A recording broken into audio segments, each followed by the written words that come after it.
You're like a circle that floats around me, keeping me safe and sound. And when I fall, you tied a rope to me. You're blessing me every day. I was down with an illusion, like a sparrow with broken wings. But now I shine with your reflection on me. I'm getting back up on my feet. That you showed up was written in my palm. You are a statement, explode like a bomb. I get to push myself to victory. You make me winner. You cut me loose and set me free. You make me win in every way. You showed me how to spread my wings. Good morning. Welcome to Brewtiful Morning in Rutherford. Thank you for joining us this 18th day of March 2022. Thank you for joining us each Friday morning at 8:30 as we try to bring some information to you of what's going on. As you can tell, we're on the road this morning. We're on the road. Tell everybody where we are. The phone. And let's tell them, isn't this one of your favorite places to go to? Yeah. And you like, in fact, where are we right now? We're in the chief's office, aren't we? In the fire station, of course. Of course, the fire station. And especially this is a chief's office, so you get to be a chief for about 5 minutes. Is that all right? That's hard work. So It- I'm not He said it was hard work. I heard him. But thanks again for everybody joining us. As you can tell, it is no surprises where we are this morning. A lot of things going to be brought to your way. We are proud of a lot of our departments. This one especially of the dedicated and professional department that the way it's run. Jackson loves to come by here. Don't tell the police department, but this is one of his favorite stops as we come by and see everybody. So thank you for joining us. Join us again next Friday. Be a surprise of where we'll be then, but we'll do it. Now, this is where Paw walks a tightrope. Do you have anything else you want to say? Well, you want to wave to your teachers. They may be watching this morning. Wave to I don't see a picture of them. No, their picture. Okay, their picture's not there, but they're out there watching, I bet. Say goodbye to everybody. Oh, I forgot. You didn't tell them your name. Since you forgot, I'm not going to tell him my name. Okay, his name is Jackson. He forgot. But that's the way he is. Okay, say goodbye. Bye, folks. Bye, Jackson. I thought we were like doing a Brewtiful Mornings responding to fires. I heard the Brewtiful Mornings intro and I was getting dressed and got in the truck. I thought we were going to a fire or something. Not right now. No, not yet. Not yet. Okay. Well, good morning. Sorry. Good morning. You must have heard the wrong. You must have heard the wrong alarm. Yeah, I know. The dispatch center hasn't done much for Rutherford in a couple of days, so I was just getting antsy. So Chief and Chief show. Yeah. Extra special today. So today we kind of wanted to talk about a couple different things. More importantly, we've got a new ISO rating that's going to be in effect here in just a few short weeks, right? Right. May 1st. May 1st. And, it's a pretty important ISO rating, I guess, for more importantly, the people that live outside of the town of Rutherford in our rural service district. And people may not understand, that we serve a much larger rural service district with Rutherford Fire and Rescue. So can you kind of talk through maybe just letting people know, some approximate boundaries of how far out that district goes, our service area? Yes. So we cover 34 square miles total. Some of that's in a 5-mile district, which means it's 5 road miles from the main fire station. And then we have a 6-mile district. So those are from 5 to 6 from the fire station. And then we have another area that's considered outside response area that is beyond that mileage. And they have actually considered a class 10 insurance rating because they're not protected. Even though we respond, it just takes so long to get there. So what we were able to accomplish out of this ISO inspection was to get everyone in the 5 mile meaning 5 miles from the main station, a class 4 rating, which is what we have in town. So we showed that we could set up a rural water supply and supply them water, even if they are beyond 1,000 foot from a hydrant. So some of those areas may include 221 North. Say you get past RS Central High School up in that area is ours. There's not many hydrants. The biggest area is going to be out Highway 108, over all the way over to Cox Road, really. So Union Road, anything encompassed in there that's beyond 1,000 foot from a hydrant, that's where you're going to see the biggest benefit there. Yeah, and Chief Samuel, you guys worked really hard trying to get some stuff out in that rural district to help with those water supplies when we don't have the hydrants. Can you talk a little bit about that? Because I know there was quite a few homeowners that were kind of helpful in that process of securing water when we don't have hydrants, and that their help really was a big push towards this ISO inspection. Yeah, one of them was actually in Willow Lakes. We worked with Bob. He was really helpful with trying to get some things started because they wanted to see that big drop in their insurance, of course. The golf course let us set up a water point there. VS Dalton Road, we have one there. So yeah, we've kind of. How many water points do we have now out in the rural district, roughly? 5. Hill Road, like I say, Hill Road, Willow Lakes, VS Dalton Road, the clubhouse at the golf course. Yep, Cleghorn Golf Course. Yeah. So we were able to identify and certify those to serve our district. So tell us a little bit about, the ISO inspection and that kind of thing. So, what does that entail? Is that just like you fill out a bunch of paperwork and send it into the state and they're like, oh, look, you did good on a test? How does that work? How does that process work? There's a lot of paperwork. So the North Carolina Office of State Fire Marshal has ratings inspectors that do that for the state of North Carolina, and it's ISO ratings happen all across the USA, but OSFM handles it in North Carolina. So the ratings inspector they get in touch with you, let you know, hey, we'll be there in 2 months. So you start at that point in time, you cut off your paperwork as far as your training hours, things of that nature, and start working backwards to up to that point. And they come in and grade you on, we're graded on our water supply. So where we are hydrated, where we're not hydrated, that's a big one. We're graded on our communication center. So those are 2 things outside the fire department that we're graded on. And then the fire department makes up 50% of it. And then we're graded on equipment, staffing levels, turn out the structure fires, training hours for all members, things of that nature. It all goes in together and gets your rating.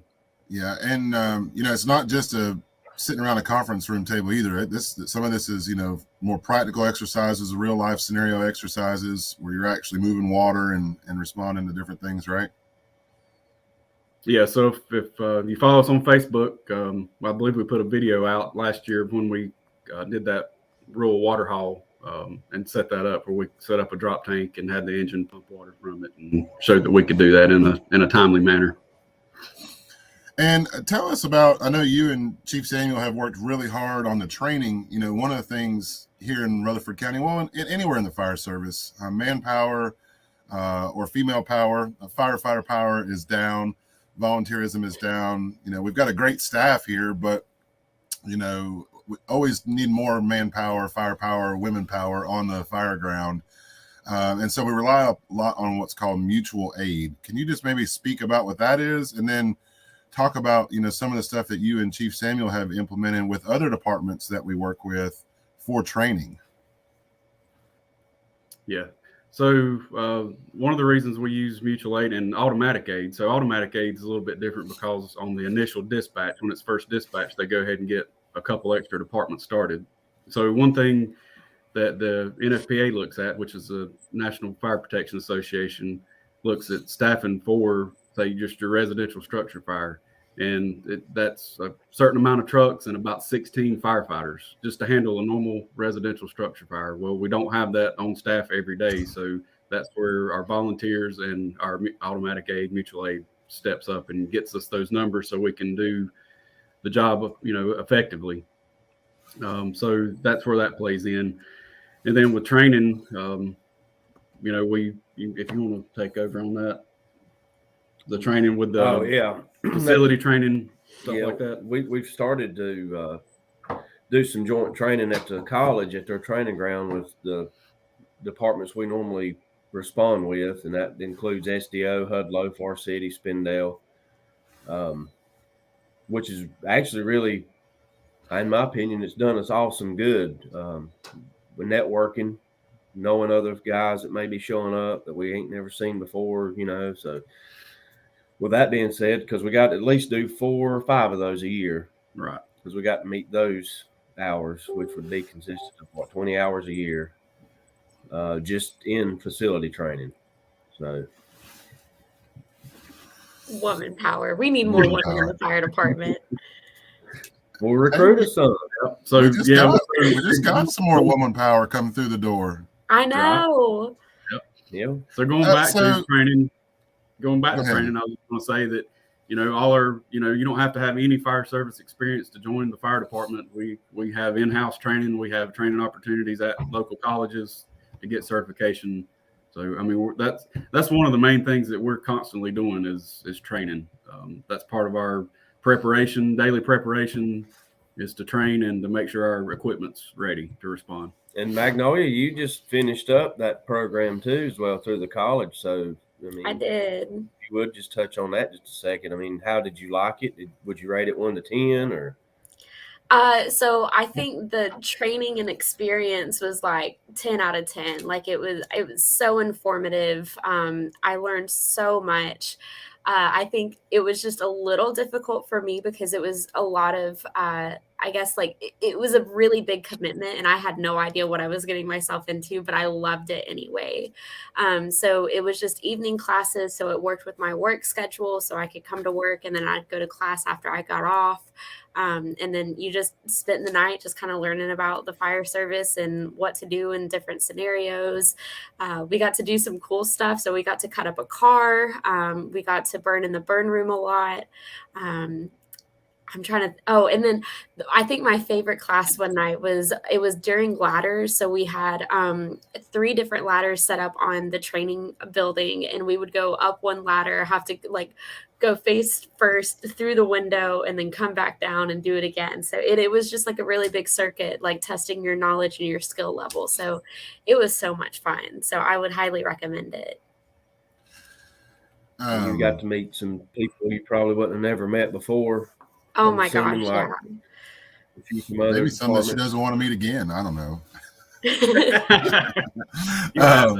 You'll have that from time to time. But Chief, what does it kind of take to be a volunteer? I think you mentioned you don't have to have any credentials or anything like that. What would you recommend if somebody's out there watching like, oh, I didn't know I could volunteer at Rutherford Fire and Rescue? Like, what's the process look like? So for full membership, 18 years of age, driver's license, high school diploma, GED, and be able to have transportation to come back and forth to the fire station and the calls. And so you're saying that $4 a gallon of gas, we gotta drive ourselves up here? That's what you're saying? Oh, yep. Okay. But we do pay per call, so that does help with that a little bit. So that gives you a little bit of gas money back in your pocket at the end of the year. But also on the flip side of that, we have a Junior Explorer program for the younger age group. And that is from 16 to 18 years old. So if you're in high school, looking for career opportunities and fire service piques your interest, reach out to us. We can get you involved in that. But I recommend, whatever community you live in, go talk to your local fire department if you're interested, because we all need the help. Yeah.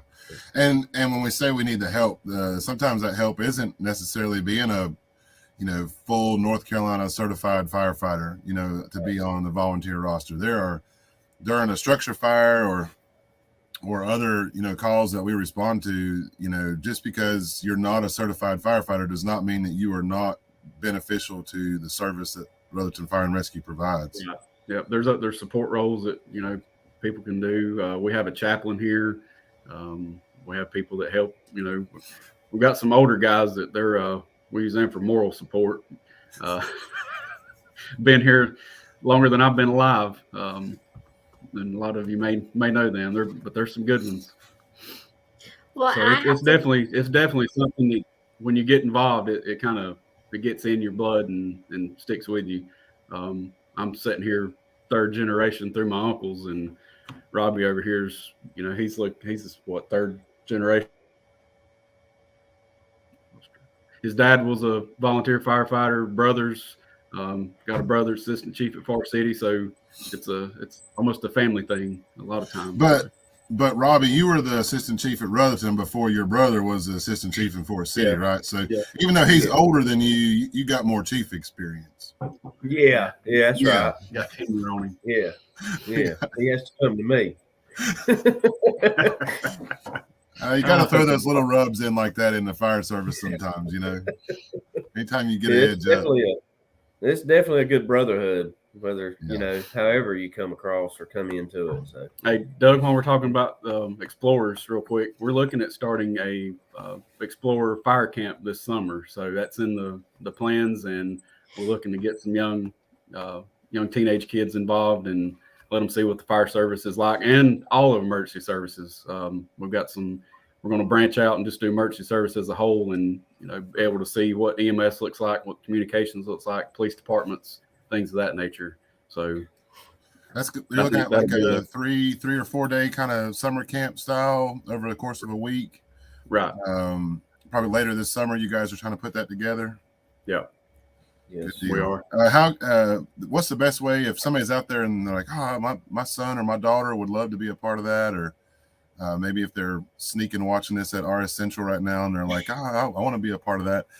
What's the best way for them to kind of stay in the loop on that? Facebook? It's just follow our Facebook page. You can call the fire station, ask to speak to Chief Samuel, myself. Email. Our emails are out there on the website. Shoot us an email. So or just come down for a visit. Firehouse is open, right? Yep, it's open. We're here. And we plan on, speaking of RS Central, we're planning a date in April to go up there and set up during lunch. So that'll be an opportunity for some folks to come by and talk to us as well, student wise. Yeah. And you guys will be over at ICC for the kind of the career day there on April the 8th too, Chief? Yeah. So a couple of outreach dates coming up. That's kind of a countywide outreach, and then you've got the outreach at the high school coming up too, so students can learn more about that then. Well, good. Anything else you guys wanted to cover from the ISO or fire department ops? I believe it. Pretty well covered it. Yeah, we still doing smoke alarms, blue signs. So the blue sign program is probably, speaking from my side as a volunteer, a lot of times when you say we need 16 people on a structure fire, a lot of times there's maybe 1 or 2 of us in the truck responding to a call, and there's a lot of activity, driving one of these big trucks to a call. So a lot of times the driver is 100% focused on driving, and whoever's riding over here in the captain's seat is focused on, learning more about the incident as much as they can on the data terminal or working the radio with the comm center. So those blue address signs, you may not think it out in the community, but they are amazing help. They're easy to read, at high speed. They're easy to see at night.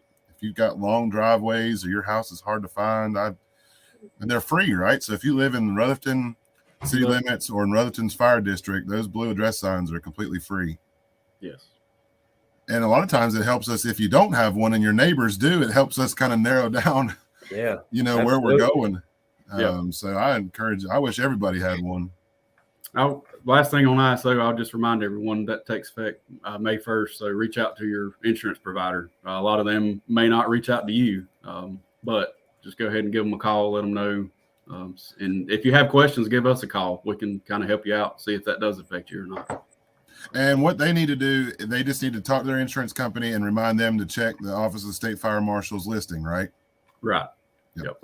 Because sometimes that's not automatic. They may just go ahead and renew your policy, and it's going to renew at the same level. But that policy renewal, depending on where you are in the district, if you were a ISO 10 or an ISO 9S previously and you dropped to a 4, that's pretty significant savings on your homeowner's insurance. Yeah, that's a few $100s typically. Yeah. Did you say a few $100s? Yes. Yeah, so it might be worth their while if they live out in that district. Definitely worth a phone call. Yeah, especially with the way that prices are going now. So your fire department's been able to help save quite substantially in your response, in your back pocket with your insurance. All right, and if they have questions, they can. If anybody is out there like, oh, I wonder if I live in that area that's affected by the new ISO, they can just give you or Chief Samuel a buzz. Yep. Just What's call the the station. The guys here working shift can help them out with that. And the main number is 287-7367. Right. All right. Well, I heard that Captain Boone is around here somewhere, right? Captain Boone is. I hope he doesn't get mad that I was in Rolling around here. There he is. Good morning. We got a mobile on the studio this morning, and I was ready to go, just so y'all, know. If you notice, Yeah, you're always ready to go. if you all notice, he was in his favorite truck as well. It's not necessarily my favorite. It's just usually the one that's here when I get here. So that's your excuse. That's good to know. Come on out, Boone. Let's talk about this truck.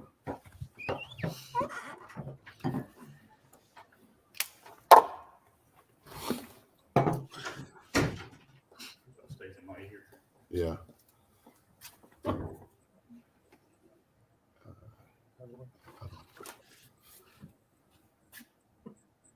You good? Got me? Got him? Yeah. Oh yeah. Good deal. Well, welcome, Boone. For y'all that don't know, Captain Boone's been on this program many times. And how long you been with Brewtiful Fire now, Boone? That'd be 6 years in June, 6 years. Came from big city Lake Lure. if you want to call it a big city. Yes, I did. Well, tell us a little bit about what we got behind us. So this is Rutherford's first gas-powered fire truck. Matter of fact, this is Rutherford County's first gas-powered fire truck. It's a 1924 American LaFrance. It's actually been around a long time. It served Rutherford for several years and actually got sold to a gentleman in Charlotte, which then sold it back to us just a few years ago. Yeah. So now we're back in the process of trying to get it remodeled to the state that it was when it was here several years ago. And I'll tell you from experience, North Carolina DMV, our DMV kind of local agent was very helpful to try and get this thing titled, because we want to get it titled for parades and special events, that kind of thing. But it's taken us over a year to get the title paperwork done on this 1924. A funny story: we went to the DMV and they thought it was a trailer, like a house single wide trailer. I'm like, no, this is a 1924 fire truck. But yeah, so a gentleman had it in Charlotte. He had it, and then we got it back, and now we're in the process of basically a full-on restoration, right? Yep. And so right now, we've raised funds. The seat has been redone already. The seat has been redone. Pretty much all the hand tools. The lanterns are in the process of being redone. We pretty much got them restored, but they might have to be painted or do a little more work to them. The ladders are being redone. The ladders are being redone. The wheels currently is being painted. And you've got new tires We inside got the new bed. tires ready to go back on the truck. And then most of this stuff has been scrubbed and being prepped for paint, right? Right. So we're basically the truck runs. It runs great, and we can drive it down the road. So basically, right now we're just trying to get it painted. And so mechanically, y'all have driven it up down Mitchell Street a couple times, right? Yep. So it'll run, and believe it or not, it'll actually go pretty fast. So Is that the day I saw Chief Samuel driving it, and he was like, Yep. Yeah. And the pump works, right? That we do not know, but we're going to look into We're that. hoping. We're getting there. Yeah. So obviously this is a pretty expensive endeavor. And I want to say that there was a volunteer that is a volunteer here at the station. He actually facilitated the financial piece of securing this engine and then donated it to the city. So they were able to track the truck down in Charlotte, and one of our members was gracious enough to purchase it back. And then he donated the truck to the town of Rutherfordton with the understanding that we will keep it in perpetuity, that we will not try to sell this piece of Rutherford's history, being, like you said, the first gas-powered engine in our fleet and the first gas-powered engine in Rutherford County proper. And so there's even some articles that we have tracked down where this engine was called out to different structure fires in the county to save, critical facilities at that time. And if it wasn't for this truck, those facilities may not have survived. So obviously the city has a vested interest in keeping it, but all of the funds, that we've been using to do this have been coming through, private donations or raffles or fundraisers that you're kind of the chair of the committee that's working on this. Can you kind of talk about some of the ways that we've raised money so far and maybe what you've got there in your hand? So mainly what we're doing is most of our money is being raised by raffles. We do have generous donations over time, and we're real thankful for them. Right now, we do have a raffle going on. The drawing, it will be held on May the 7th, which is on a Saturday. Tickets will be sold here. They can be sold at Town Hall, and then all of our members have tickets to sell. So if you know any of our members, you can get up with them and they can sell you a ticket. We are wrapping off 3 prizes. The first prize is a Glock 19 handgun, and it comes with some ammo and a gun bag. The second prize is a Blackstone grill, and the third prize is $100 cash prize. They're $10 a ticket. Like I say, you can buy these at Town Hall. You can come by the firehouse here and buy them, or you can meet up with one of our members. They have them. So this has been a real great help because obviously, if you know things, it's not cheap to restore. It costs a lot of money. And as we've been getting along here, we've been working on this project for a good 2 years now that I know of, and we've only got the wheels going. We got the seat finally done. The tires alone cost us $4,000. So it's a very great expense. But I'll be really happy and great to see it in the parade. Hopefully, would like to see it in the parade this year as it is right now. Yeah, mechanically, once the wheels and tires come back and get those back on, because the wheels are being totally redone. They've got wood and combination of wood and metal wheels. They're being resanded, repolished, powder coated, that kind of thing. So it can go in the parade, but we'd love to see it, fully restored, and painted by then. And actually, its 100th year anniversary is coming up on 2024. So that's going to be pretty neat. And the cool thing is, the Chiefs have some of the paperwork, originally when it came from American LaFrance. We've got the original build sheets. We've got the original picture when it rolled off the assembly line. So we've got some pretty good documentation of what we're working on. We got all the original documentation. The spec book where the town council at that time signed and approved this truck. I think it has its own plaque that goes with it. So it's actually pretty neat. We have all the original nozzles. The only thing that I think that wasn't original on it that we ended up getting was a siren. And we got it. But other than that, everything else is pretty much original to the truck. And you're welcome if you're a car nut, if you want to maybe donate, or if you have a business that specializes in restoration work or something like that, and you want to come by and take a look at it. Like I said, fire station's open. Come by, take a look. We're not experts by any means, so we'd love to get feedback on all different things about the truck, or if you're just curious about the mechanical inner workings of it, definitely come by and take a look. It was chain driven, right? Chain driven, yeah. It's got pretty much 3 big cylinders that operate it. It's gas powered. It burns a lot of gas and it's very loud. If you ever heard of a Papa John tractor, it's pretty much louder than that. I do have a great resource that's been helping me out a lot. He's out of Virginia, and he does this full time. He restores old trucks like this. So he's been a great help. And he's actually got a database. And I called him, made one phone call and called him. He said, hang on a minute. He looked up our truck on the computer, and he knew everything that was done to it since the day it rolled off the line, which was pretty neat. That's crazy. So, well, Magnolia, I can't see the comments coming in, being live out here. Anybody got questions about the 24 or the raffle drawing that Captain Boone spoke about? Again, those are $10 a piece. Everybody's got some. I don't see any questions, but we would love to have them if you have any questions. And again, I'm selling those tickets too, so I see how you're going with this. Oh yeah. My tactic of selling tickets to other firefighters didn't work too well, so I got to find new ways. Yeah, you can't sell them to us because we're trying to sell them too. Right. Yeah.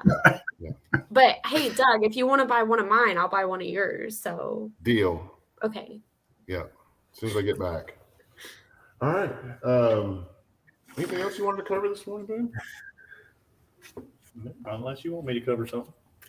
We were talking about kind of response to calls and volunteerism and like volunteer service. And I know your full-time career here at Rutherford, but I also know you volunteer at some other stations, right? Yeah. So, from your experience, being both a full-time career firefighter, on shift here at Rutherford, and then being a volunteer at other stations, what would you say to people that are maybe thinking about volunteering? Because you kind of see it from both sides. You see it from the full-time aspect, and you see it from the way that you give back when you're not at work. So I'll go ahead and tell you right now. I started out as a volunteer and didn't know that I wanted to be a paid or career firefighter. At the time, I was planning on being a lineman or going and working for the railroad. I'll just be honest with you. I was in the process of applying for jobs for that.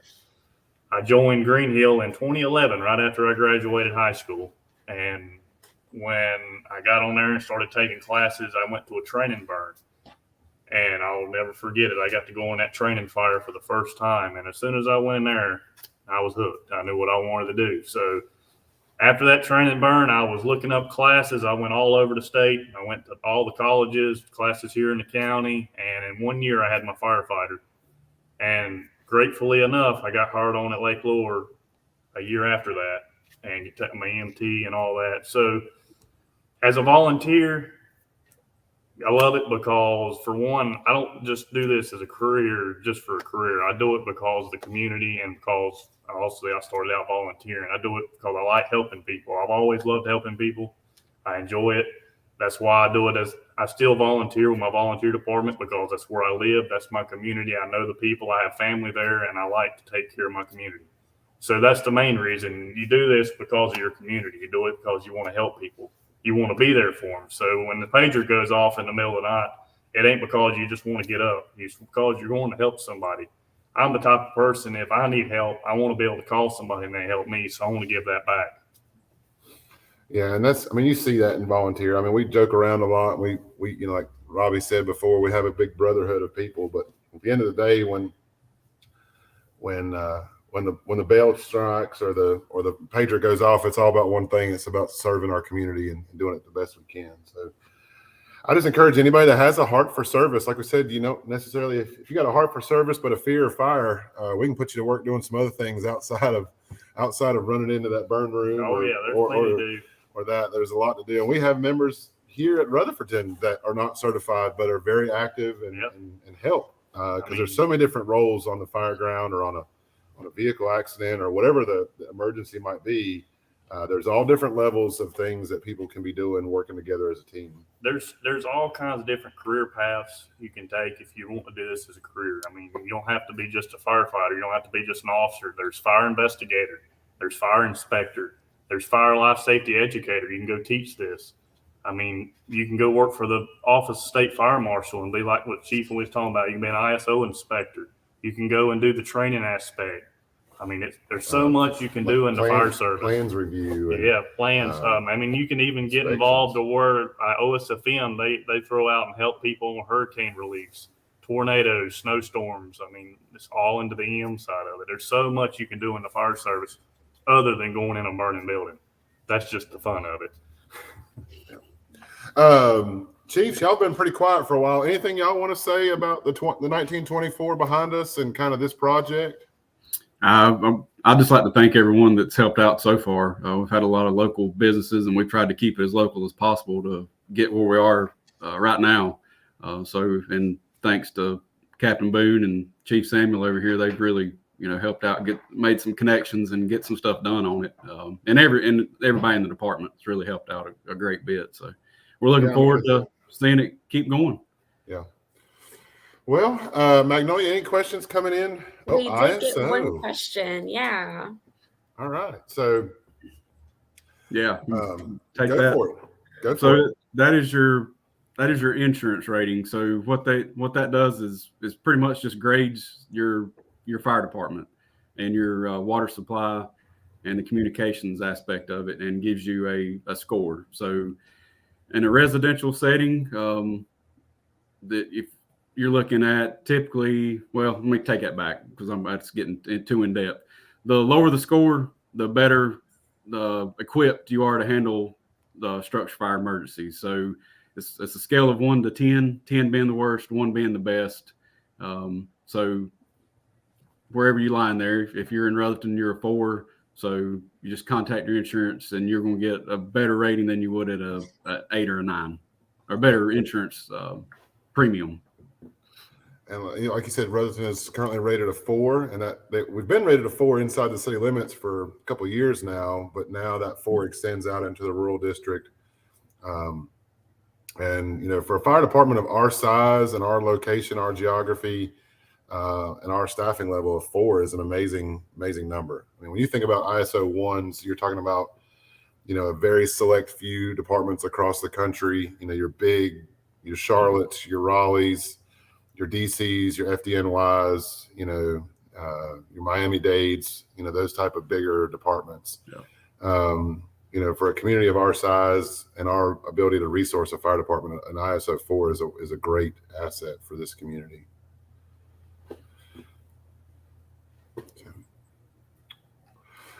Well, gentlemen, Chief, have y'all done something to the comm center? I mean, I was really hoping we get a call today. Every time we do a Facebook Live over here, we never get a call.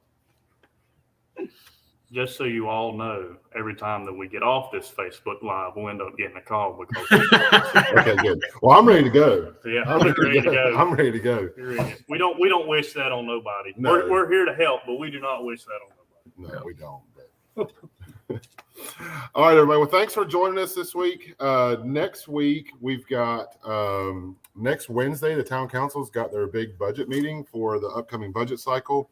That'll be Wednesday from 4 to, I believe we've got it scheduled from 4 to 8 at town hall.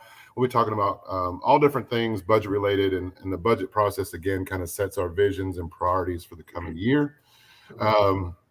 Magnolia, any other big announcements? I know we've got the community calendar out now, so if you didn't get a chance to read the Rutherford Sun, maybe we can drop a link in the comments for today's viewers.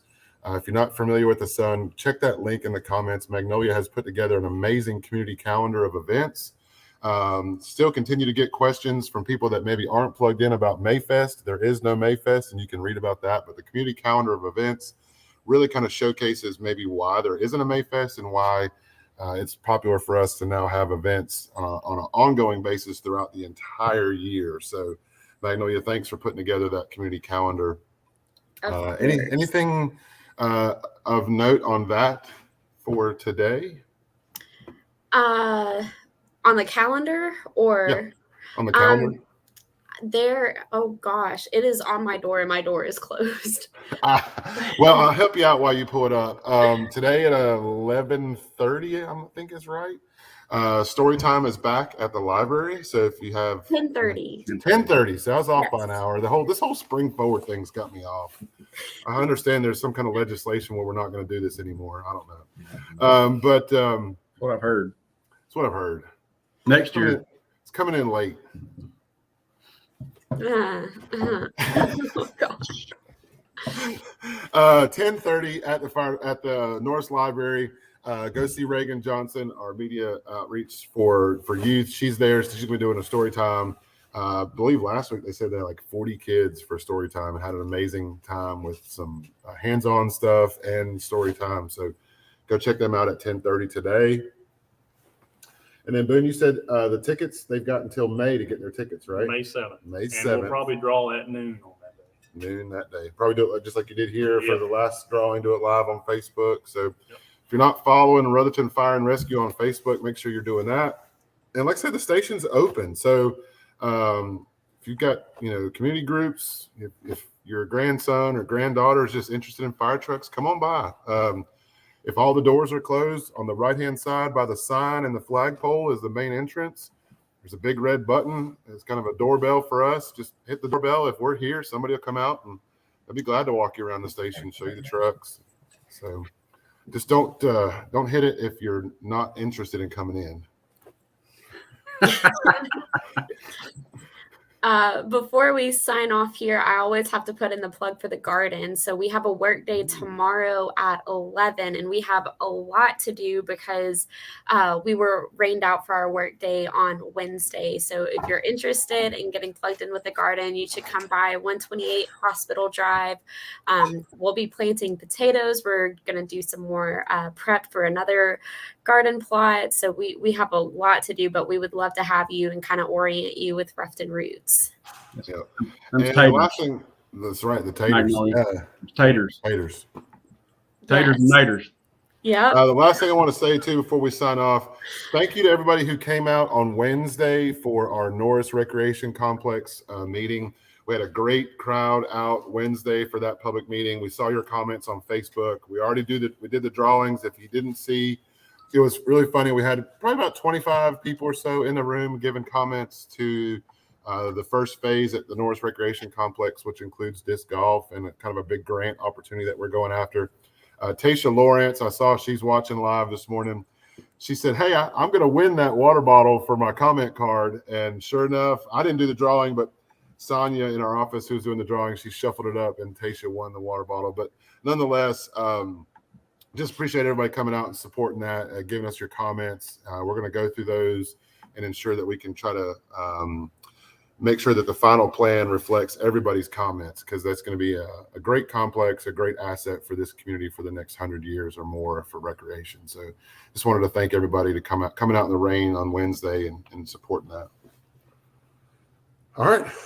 Well, I'm ready for a call in the ladder. Boone says we're going to get one. I'll tell you what, So we'll just do training until then. How's that? sounds good. Thanks, everybody. We'll see you next week. Hey, Boone, I hope you have a quiet shift today. Oh, you did it now.